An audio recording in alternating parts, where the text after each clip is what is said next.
عليكم ورحمة الله وبركاته. إن الحمد لله نحمده ونستعينه ونستغفره ونعوذ بالله من شرور أنفسنا ومن سيئات أعمالنا. من يهده الله فلا مضل له ومن يضلله فلا هادي له. وأشهد أن لا إله إلا الله وحده لا شريك له وأشهد أن محمدا عبده ورسوله. أما بعد فإن خير الحديث كتاب الله وخير الهدي هدي محمد صلى الله عليه وسلم وشر الأمور محدثاتها وكل محدثة بدعة وكل بدعة ضلالة وكل ضلالة في النار.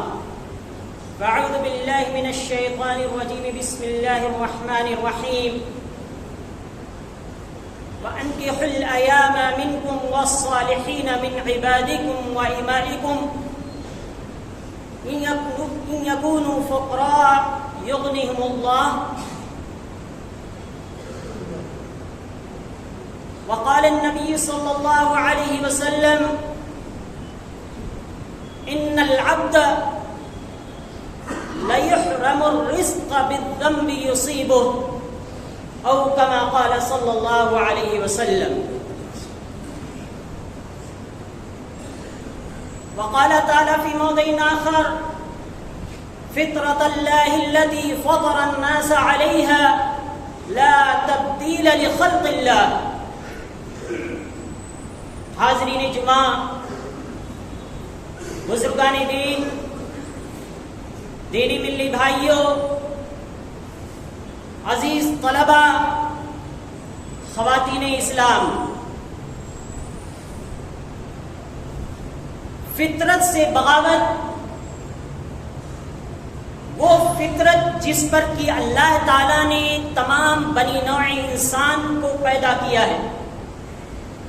وہ نیچر، وہ فطرت، وہ طریقہ جس پر کہ اللہ تعالیٰ نے ساری انسانیت کو بنایا ہے اور پیدا کیا ہے. جب فطرت سے بغاوت ہوتی ہے، اس کے نتیجے میں ایک بھیانک تباہی ہمارے سامنے موجود ہوتی ہے، اور یہ تباہی صرف ہمارے نفس تک محدود نہیں ہوتی ہے، یہ تباہی صرف ہماری جانوں تک، انسانوں تک محدود نہیں ہوتی ہے. اس تباہی کے شکار انسان بھی ہوتے ہیں، حیوان بھی ہوتے ہیں، پیڑ پودے بھی ہوتے ہیں، جمادات بھی ہوتے ہیں، خشکی بھی ہوتی ہے، سمندر بھی ہوتے ہیں. یہ سب کے سب اس فطرت سے بغاوت کے نتیجے میں تباہی و بربادی کا شکار ہوتے ہیں، اور ان میں تبدیلیاں رونما ہوتی ہیں، جس کا آئے دن ہم سب مشاہدہ کرتے رہتے ہیں اور دیکھتے رہتے ہیں. گلوبل وارمنگ کیا چیز ہے؟ انسان نے جب نیچر سے، فطرت سے چھیڑ چھاڑ شروع کی، اوزون کی پرتوں پہ اثر پڑنا شروع ہوا، گلوبل وارمنگ کی شکل میں طرح طرح کے سیلاب، کہیں خشکی، کہیں سیلاب، کہیں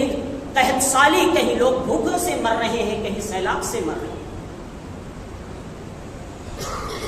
انسان نے اللہ تعالی کے بنائے ہوئے قانون کے خلاف برائی اور بدکاری کا راستہ جب اختیار کیا، تو اللہ تبارک و تعالیٰ نے اس فطرت سے بغاوت کے نتیجے میں، اللہ کے بنائے ہوئے دستور اور قانون کے خلاف جانے کے نتیجے میں ایڈز کی شکل میں ایسی بیماری اس دنیا کے اندر پیدا کی کہ جس نے کئی گھروں کو اجاڑ دیا اور کئی زندگیاں چھین لی، اور لوگ آج بھی اس کا شکار ہوئے. یہ کوئی ایک اور دو چیز نہیں ہے، پوری انسانی تاریخ اس سے بھری پڑی ہے کہ جب جب فطرت سے بغاوت ہوتی ہے تب تب یہ تباہیاں اور بربادیاں آتی ہیں. اسلام نے ہمیں فطرت کے مطابق ایک بچہ یا بچی جب بالغ ہو جائے تو شادی کرنے کا حکم دیا ہے۔ شادی کس سے کی جائے گی؟ ایک بچے کی شادی ایک بچے سے ہوگی، ایک لڑکے کی شادی ایک لڑکی سے ہوگی، اور اللہ تبارک و تعالیٰ نے حکم دیا وَأَنكِحُوا الْأَيَامَ مِنكُمْ وَالصَّالِحِينَ مِنْ عِبَادِكُمْ وَإِمَائِكُمْ کہ اپنے میں سے جو غیر شادی شدہ مرد یا عورت ہیں،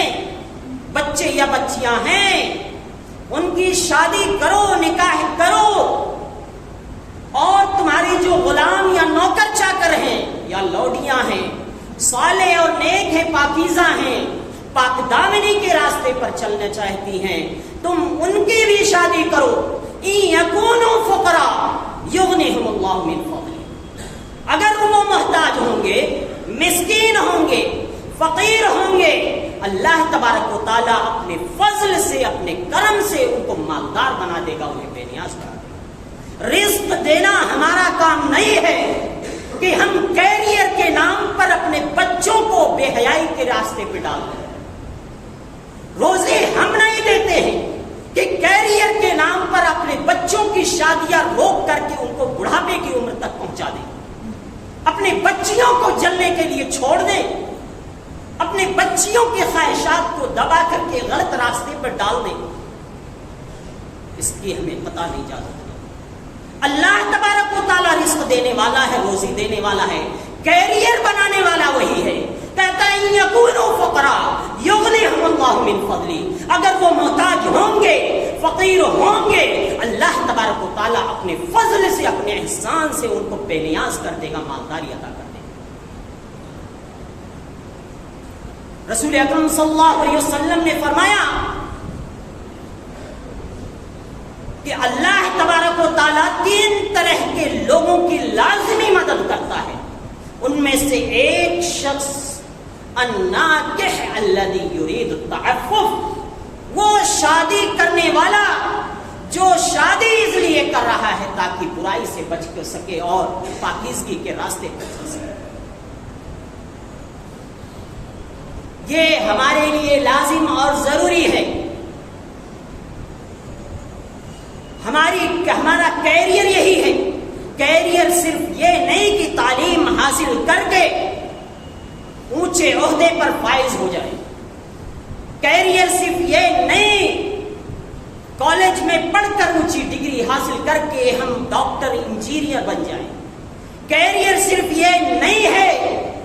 کہ ہم اپنی پوری زندگی بزنس میں لگا کر خود کو بزنس ٹائکون بنا دیں۔ اخلاق کا بھی ایک کیریئر ہوتا ہے، سلوک اور معاملات، کیریکٹر بھی ایک کیریئر ہے جو حقیقی کیریئر ہے۔ اور یاد رکھیے، آپ جسے کیریئر بنانا سمجھتے ہیں، بچوں کو ان کی فطرت سے دور رکھ کر کے، ان کی شادیوں میں تاخیر کر کے، اگر وہ کسی گناہ، برائی اور جرم کا ارتکاب کرتے ہیں، رسول اکرم صلی اللہ علیہ وسلم نے فرمایا کہ اللہ تبارک و تعالی بندے کو رزق سے محروم کر دیتا ہے اس گناہ کی وجہ سے جس گناہ کا وہ شکار ہو۔ اگر آپ نے بچے کو روکا شادی سے، کیریئر کے نام پر اس کی شادی میں تاخیر کی، اور پھر وہ گناہ کے راستے پر چل نکلا، برائی کے راستے پر چل نکلا، غلط عادات کا شکار ہو گیا، غلط اطوار کا شکار ہو گیا، فحاشی کا شکار ہو گیا، تو ایسی صورت میں اس کے ذمہ دار آپ بھی ہوں گے،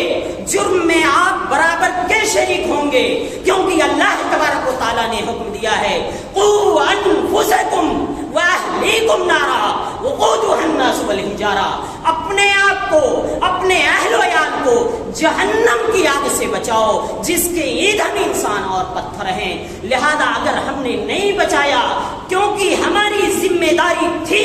تو ہم جرم میں برابر کے شریک ہوں گے۔ الا کلکم رائن وکلکم مسئول عن رعیتہ، رسول اکرم صلی اللہ علیہ وسلم نے فرمایا تم میں سے ہر شخص چرواہا ہے، تم میں سے ہر ایک سے اس کی رعایا کے بارے میں، اس کے ماتحت لوگوں کے بارے میں سوال کیا جائے گا، پوچھا جائے گا۔ جب آپ کا بیٹا جرم کر کے اس دنیا سے رخصت ہوگا، آپ رب کے سامنے کیا صفائی دیں گے کہ میں نے بزنس ٹائکون بنا دیا لیکن اس راستے میں اس کو بے حیائی کے راستے پر ڈال دیا؟ کیا آپ کی یہ گواہی ہوگی؟ کیا آپ گواہی کے لیے تیار ہیں اللہ تعالیٰ کے سامنے؟ کیا اللہ تعالیٰ کی فطرت بنائے ہوئے طریقے سے بغاوت کے لیے تیار ہیں؟ تو سوچئے اور سنیے اور غور کیجئے، اللہ تعالیٰ کی فطرت سے بغاوت کے نتیجے میں ہمارے معاشرے کے اندر جو برائیاں جنم لے رہی ہیں ان کا ذمہ دار ہم نہیں تو اور کون ہے؟ آج جب بچوں کو وقت پر شادی نہیں کی جاتی ہے، بچیوں کی شادی وقت پر نہیں کی جاتی ہے، وہ ایسے معاشرے میں، ایسے ہاسٹل میں، ایسے سماج میں، ایسے کالج میں جاتے ہیں جس کالج میں اگر کوئی بچہ کسی لڑکی کے ساتھ نہیں ہوتا ہے، اکیلا رہتا ہے پاک دامنی اختیار کرنے کے لیے، تو اس کالج میں لوگ اسے LGBTQ+ میں شمار کرنا شروع کر دیتے ہیں، اس کے کیریکٹر پر داغ لگا دیتے ہیں، اس کے کیریکٹر پر شبہ کرنے لگتے ہیں کہ یہ تنہا رہ رہا ہے۔ وہ نہیں سمجھتے برائی سے بچنے کے لیے، لیکن اس سماج، اس کلچر، اس تہذیب کے اندر اگر کوئی پاک دامنی اختیار کرنے کے لیے کالج اسکول کے اندر تنہا رہنا چاہے تو اسے یہ سمجھا جاتا ہے کہ اس کا کیریکٹر ڈھیلا ہے، یہ غلط راستے پہ نکل چکا ہے، غلط طریقوں پر نکل چکا ہے۔ ذرا سوچئے اس سماج کے اندر اگر ہم اپنے بچے کی شادی نہیں کریں گے تو کیا نتیجے سامنے آئیں گے؟ پہلی برائی تو لازمی آئے گی، وہ انسان چونکہ فطرت سے بغاوت کر رہا ہے۔ فطرت سے بغاوت کا نتیجہ کیا ہوتا ہے؟ جن لوگوں نے رہبانیت کے نام پر گرجا گھروں کے اندر، چرچ کے اندر، کنیسوں کے اندر شادی کو منع قرار دیا، چاہے نن ہو، پادری ہوں، پریسٹ ہوں، سب جنہوں نے شادی کو حرام قرار دیا اور اسے عبادت سمجھا، ان کا حال سنیے اور غور کیجیے، اپنے سر دھنیے۔ ان کے حال یہ ہے، فرانس کے ایک چرچ کی حالت یہ ہے، 1950 سے لے کر کے 2020 تک، پورے 70 سالوں تک وہاں بچوں کے ساتھ سیکس ایبیوز ہوتا رہا۔ 10 سے 13 سال کے بچوں کے ساتھ، جن کی تعداد تقریباً 2 لاکھ سے زائد بتائی گئی ہے، یعنی اس 70 سالہ مدت کے اندر وہ جو خود کو کہہ رہے تھے کہ ہم شادی نہیں کریں گے، جو کہہ رہے تھے کہ ہم دین کے لیے شادی سے الگ ہو رہے ہیں، جن عورتوں نے شادی کے لیے دین کے خاطر شادی سے دوری اختیار کی، ان کا یہ حال ہوا۔ اس چرچ کے اندر 2 لاکھ سے زائد بچوں کے ساتھ بدکاری کی گئی، برائی کی گئی، غلط عمل کیا گیا۔ فطرت کا تقاضا جو ہے آپ اسے توڑ نہیں سکتے۔ انسان کی دبی ہوئی خواہشات کبھی مرتی نہیں ہیں، دبی رہتی ہیں، اور جب انہیں موقع ملتا ہے تو پہلے سے زیادہ بھیانک شکل میں نمودار ہوتی ہے، اور جب نمودار ہوتی ہے تو ویسے ہی تباہی لاتی ہے جیسے ان چرچوں کے اندر آج کل ہوا ہے۔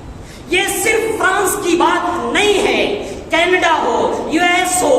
اور دیگر ممالک، خود ہمارے ملک ہندوستان کے شہر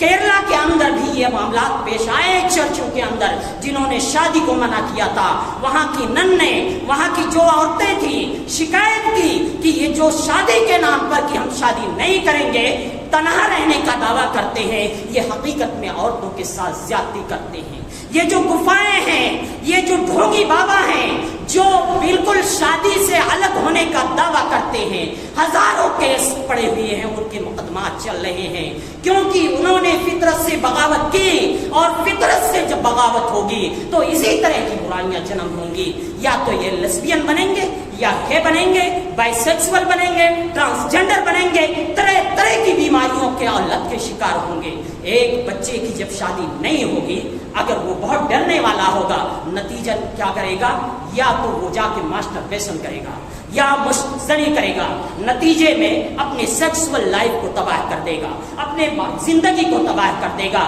آگے چل کر کے پھر وہ شادی کے لیے راضی بھی نہیں ہوگا، آپ پریشان ہوتے رہیں گے۔ بہت سارے ماں باپ سوچتے ہیں میرا بیٹا شادی کیوں نہیں کرنا چاہتا ہے، انہیں کیا پتا کہ آپ نے ان کی زندگی وقت پر شادی نہ کر کے برباد کر دی اور نتیجہ یہاں تک پہنچا ہے۔ یاد رکھیے جو لوگ بھی ایسا کرتے ہیں یہ جرم ہے۔ اللہ تبارک و تعالیٰ نے قرآن کریم کے اندر مومنوں کی صفات بیان کرتے ہوئے فرمایا والذین هم لفروجهم حافظون، جو اپنے شرمگاہوں کی حفاظت کرتے ہیں، الا علی ازواجہم او ما ملکت ایمانہم فإنہم غیر ملومین، ہاں جو لوگ اپنی بیویوں سے جائز طریقے سے اپنی خواہشات پوری کرتے ہیں تو یقیناً ان کے لیے کوئی حرج نہیں بلکہ کار ثواب ہے۔ رسول اکرم صلی اللہ علیہ وسلم نے ایک محفل کے اندر فرمایا فی بضع احدکم صدقہ، تم میں سے کوئی شخص اپنی بیوی سے رشتہ اور تعلق قائم کرتا ہے تو ایسی صورت میں اس کو ثواب ملتا ہے۔ صحابہ کرام تعجب میں پڑ گئے، اللہ کے رسول صلی اللہ علیہ وسلم یہ کار ثواب کیسے ہو سکتا ہے؟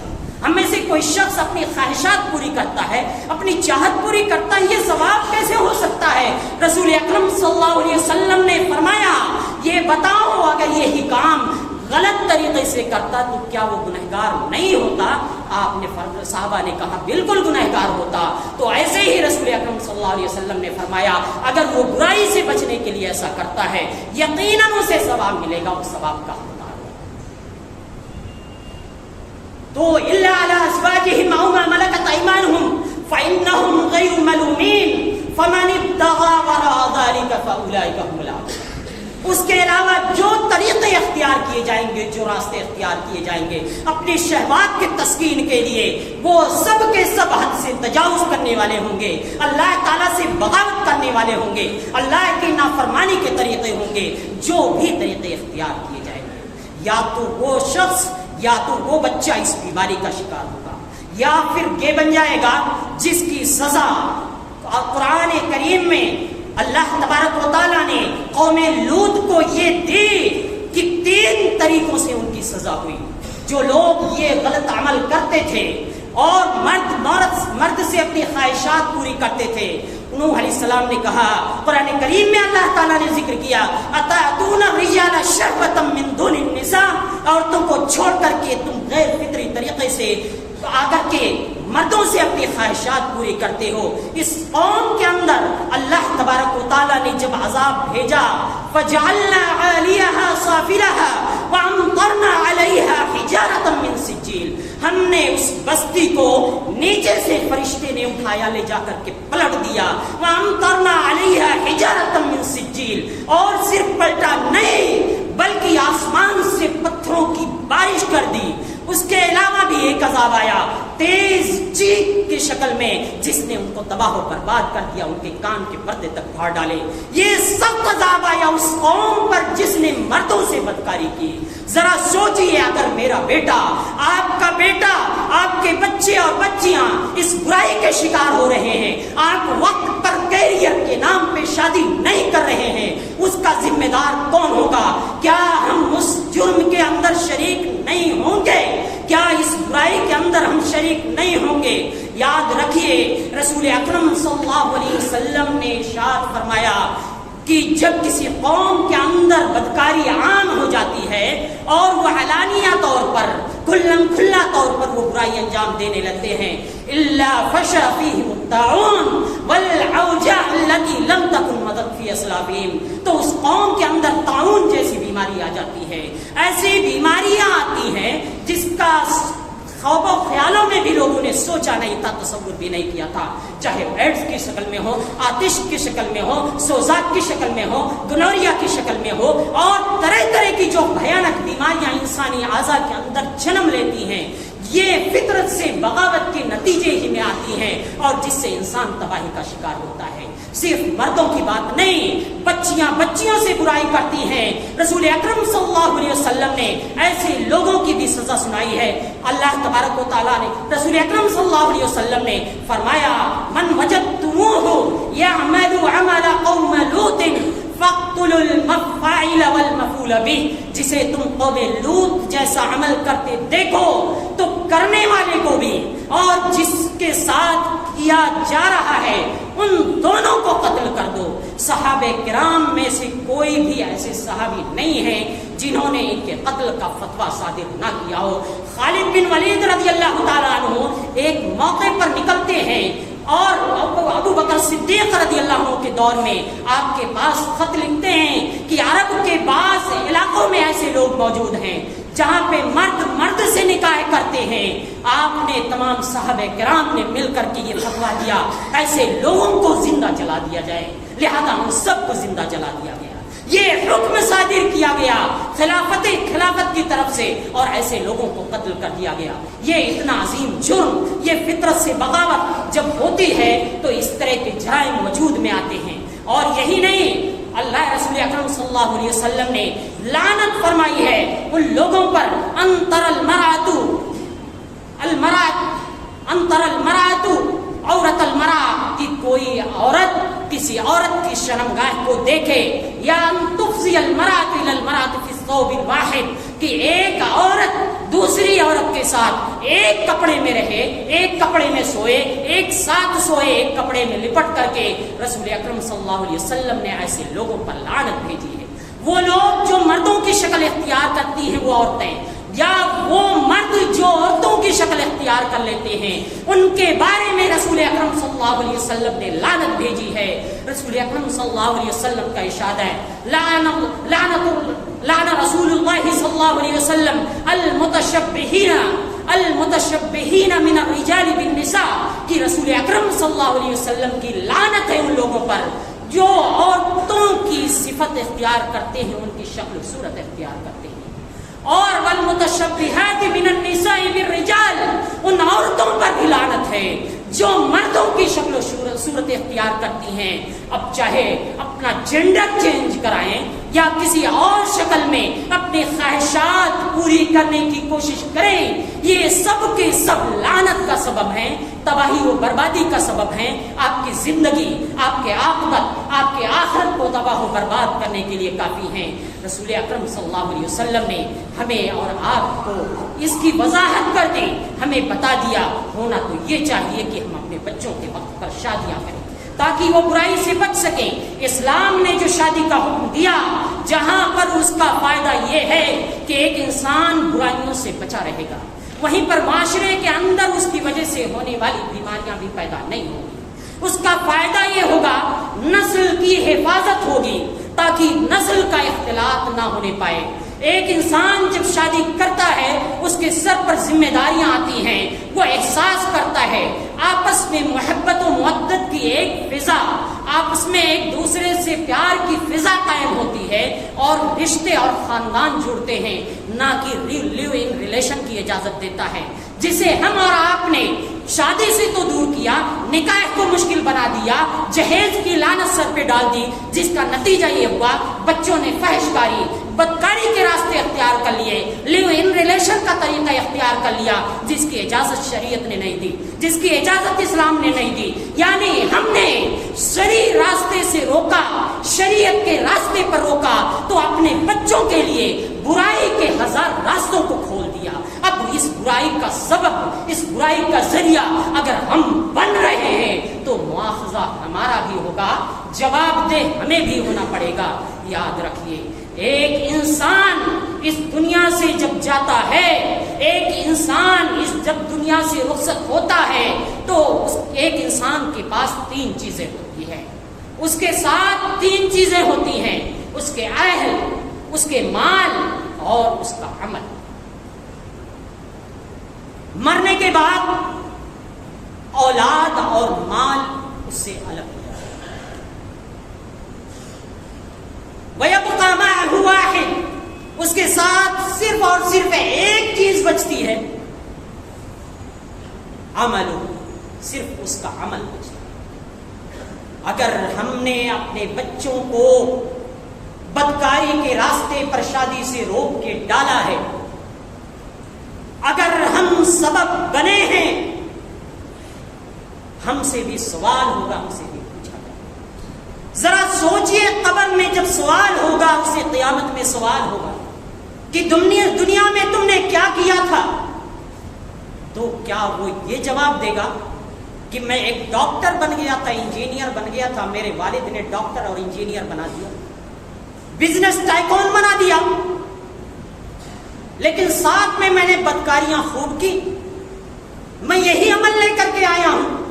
کیونکہ بزنس اور کیریئر تو سب دنیا میں رہ گیا،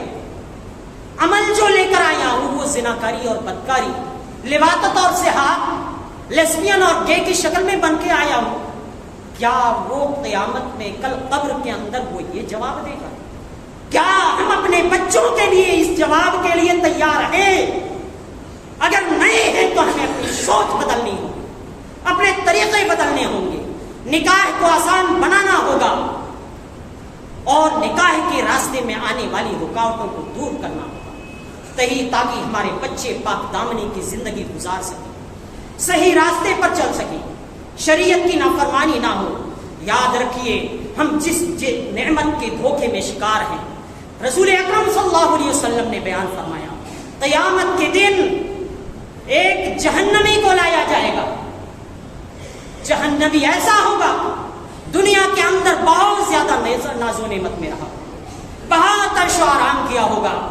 ڈاکٹر بھی رہا ہوگا، انجینئر بھی رہا ہوگا، بزنس ٹائکون بھی رہا ہوگا، تاجر بھی رہا ہوگا، جو بھی رہا ہوگا، دنیا میں خوب ترقیاں کی، خوب ناز و نعمت کی، جہنم کے اندر ایک ڈبکی دی جائے گی، ڈبکی دے کر کے نکال کے پوچھا جائے گا، بتاؤ تم نے دنیا میں کیا آرام کیا؟ کہا اللہ کی قسم میں نے تو پل بھر کے لیے آرام کیا۔ ایک جنتی کو لایا جائے گا جو دنیا کے اندر فقیری، محتاجی، پریشانی کی حالت میں جس نے زندگی گزاری، لیکن رب کی رضامندی میں زندگی گزاری، رب کی فرما برداری میں زندگی گزاری ہوگی، جہنم میں ایک ڈبکی نکال کے اس سے پوچھا جائے گا بتاؤ دنیا میں تم نے کیا تکلیف، کیا ایذائیں برداشت کی؟ کہے گا اللہ کی قسم مجھے تو کوئی تکلیف ہی برداشت نہیں ہوئی، میں نے کچھ بھی تکلیف کا مزہ نہیں چکھا۔ ایک یہ دنیا کی زندگی ہے، ایک آخرت کی وہ پائیدار زندگی، ایک رب کے سامنے ہماری جواب دہی ہے اور ہمارے بچوں کی جواب دہی ہے، ہمیں اپنے بچوں کو جہنم کی آگ سے بچانا ہے یا جہنم میں ڈالنا ہے۔ یاد رکھیے جو بچے بدکاری کرتے ہیں، بچیاں بدکاری کرتی ہیں، جو لوگ بھی بدکاری کرتے ہیں، رسول اکرم صلی اللہ علیہ وسلم نے جہنم کا منظر پیش کرتے ہوئے فرمایا کہ جب میں گزرا ایسے قوم کے پاس سے جو ننگے مرد اور عورت تھے، ایک کنویں جیسی جگہ بنی ہوئی تھی جس میں آگ کا الاؤ جل رہا تھا، وہ آگ کے شعلے کے ساتھ اس میں چیخو پکار کر رہے تھے، جل رہے تھے۔ جب آگ کے شعلے اوپر آتے ایسے لگتا کہ وہ اس سے نکل جائیں گے، لیکن پھر جب وہ آگ کی لو نیچے جاتی اسی کے ساتھ وہ نیچے چل رہے ہوتے تھے، اسی میں جل رہے ہوتے تھے۔ بعد میں آگے جا کر کے آپ کو بتایا گیا یہ وہ لوگ تھے جو دنیا کے اندر بدکاری کیا کرتے تھے اور دنیا کے اندر برائیوں کا انجام دیا کرتے تھے۔ اور اس حدیث کو ہم سامنے رکھیں کہ بندہ جب کوئی برائی کرتا ہے تو اس برائی کی وجہ سے اللہ تبارک و تعالیٰ کی طرف سے وہ رزق سے محروم کر دیا جاتا ہے، تو یقینی طور پہ ہمیں سمجھ میں آئے گا کیریئر وہ ہے جو ہم اخلاق کی شکل میں اپنی زندگی میں برقرار رکھتے ہیں، اپنے بچوں اور بچیوں کو پاکیزگی کی زندگی دیتے ہیں۔ اگر ہم نے یہ نہیں دیا گویا کہ ہم نے ان کو دائمی عذاب میں جلنے کے لیے چھوڑ دیا ہے، اور اللہ تعالیٰ کے سامنے ہماری بھی کوئی جواب دہی نہیں بن سکے گی، ہم کوئی جواب نہیں دے سکیں گے۔ ان کا رزق، ان کی روزی کا ذمہ دار اللہ تعالیٰ ہے، ہم ذمہ دار نہیں ہیں۔ وہ روزی دیتا ہے، نحن نرزقکم وإیاہم، ہم تمہیں بھی روزی دیتے ہیں اور انہیں بھی روزی دیتے ہیں، ہم سب کی روزی کا ذمہ دار اللہ تعالیٰ ہے، بس کوئی سبب بن جاتا ہے اور سبب بنانے والا بھی اللہ تعالیٰ ہے۔ اللہ تعالیٰ سے دعا ہے کہ الہ العالمین تو ہم سب کو پاکیزگی کی زندگی گزارنے کی توفیق عطا فرما، ہمیں فطرت اور دین اسلام کے طریقے پہ چلنے کی توفیق عطا فرما، اور ہمیں ہر اس غلط طریقے اور راستے سے بچا جو ہماری تباہی و بربادی کا ذریعہ ہو، ہمیں ہر اس راستے پر چلا جو تیری رضا، ہمیں اس راستے پر چلا جو تیری رضامندی کا ذریعہ ہو اور جنت میں لے جانے والا ہو۔ آمین۔ واخر دعوانا الحمدللہ رب العالمین۔ بارک اللہ لنا ولکم فی القرآن العظیم ونفعني وإياكم بالآیات والذکر الحکیم، انہ تعالی کریم ملک برحیم۔